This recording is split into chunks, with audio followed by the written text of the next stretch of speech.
ഒരു ജനപ്രതിനിധി എങ്ങനെ ആയിരിക്കണമെന്ന് നിങ്ങൾക്ക് വല്ല സംശയമുണ്ടോ? ഉണ്ടെങ്കിൽ നമ്മുടെ കെ മുരളീധരനെ ഒന്ന് ശ്രദ്ധിച്ചാൽ മതി. തന്റെ പാർട്ടിയിലുള്ളവർ അങ്ങോട്ടും ഇങ്ങോട്ടും ചെളി വാരി എറിഞ്ഞ് തകർക്കുമ്പോഴും പുള്ളിക്കൊന്നും മിണ്ടാനില്ല. തരൂർ വിഷയത്തിൽ പാർട്ടിക്കകം നിന്ന് കത്തിയത് കൊണ്ടാണ് നേതാക്കന്മാരെല്ലാം ഹൈക്കമാൻഡ് ടിക്കറ്റും ചെലവാക്കി ഡൽഹിയിലേക്ക് വിളിപ്പിച്ചിരിക്കുന്നത്. പക്ഷെ സാർ ഒരു മാന്യനായതുകൊണ്ട് തന്നെ അതിൽ നിന്നെല്ലാം വിട്ടുനിന്ന് ജനസേവനമാണ് തന്റെ ലക്ഷ്യമെന്ന് തെളിയിച്ചു കൊണ്ടിരിക്കുകയാണ്.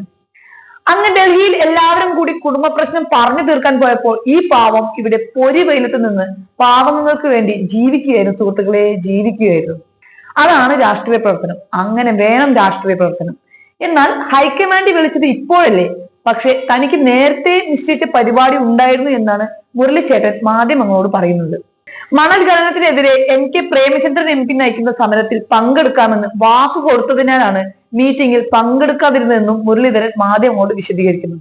പങ്കെടുത്താലും ഇല്ലെങ്കിലും യോഗ തീരുമാനങ്ങൾ അംഗീകരിക്കാൻ താൻ ബാധ്യസ്ഥനാണെന്നും അദ്ദേഹം കൂട്ടിച്ചേർത്തു. പാവപ്പെട്ട മത്സ്യത്തൊഴിലാളികളുടെ വോട്ട് വാങ്ങി പാർലമെന്റിലും അസംബ്ലിയിലും പോയിട്ടുള്ള ആളാണ് താനെന്നും അതുകൊണ്ട് തന്നെ അവർക്കൊരു ആപത്ത് വരുമ്പോൾ അവരുടെ കൂടെ നിൽക്കേണ്ട ചുമതല തനിക്കുണ്ടെന്നും അതുകൊണ്ടാണ് ഡൽഹിയിൽ പോകാതിരുന്നതെന്നുമാണ് മുരളീധരൻ പറഞ്ഞത്. അതായത് തിന്ന ചോറിന് നന്ദി ഞാൻ കാണിക്കുമെന്ന്. KPCC പ്രസിഡന്റിനെ നിലനിർത്തി കൊണ്ടുതന്നെ പാർട്ടിയിൽ അഴിച്ചുപണി നടത്തണമെന്നാണ് തന്റെ ആഗ്രഹം.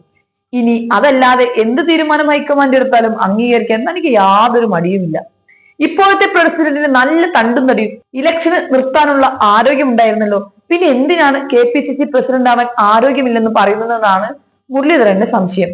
അല്ല, ഇതൊക്കെ എന്തിനാ ഞങ്ങളോട് ചോദിക്കുന്നത്? അതേസമയം തിരഞ്ഞെടുപ്പിൽ മത്സരിക്കാൻ ആഗ്രഹിക്കുന്നില്ലെന്നും എന്നാൽ പാർട്ടി പറഞ്ഞാൽ അനുസരിക്കുമെന്നും അദ്ദേഹം കൂട്ടിച്ചേർക്കുകയുണ്ടായി.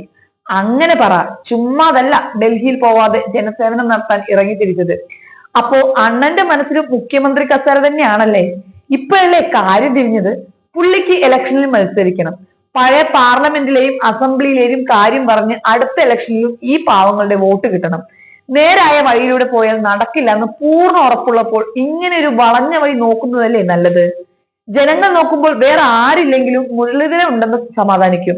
അടുത്ത ഇലക്ഷനിലെ പ്രചാരണ പത്രികയിലേക്കുള്ള മാറ്റർ ഇപ്പോഴേ റെഡിയാക്കുകയാണല്ലേ? കാഞ്ഞ ബുദ്ധി തന്നെ അണ്ണാ മിച്ചു.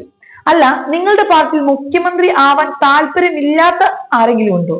വേണമെങ്കിൽ നമുക്ക് ഓരോ ജില്ലയിലും ഓരോ മുഖ്യമന്ത്രിമാരെ അങ്ങോട്ട് നിയമിക്കാം. ഇനി പുള്ളിയെ ഹൈക്കമാൻഡ് ചർച്ചയിൽ വിളിക്കാത്തതാണോ കാര്യം? സത്യം പറ മുരളീധരൻ സാറേ, നിങ്ങൾ ആരും വിളിച്ചില്ലേ? എന്തുണ്ടെങ്കിലും പറ, നമുക്ക് പരിഹരിക്കാമെന്നേ.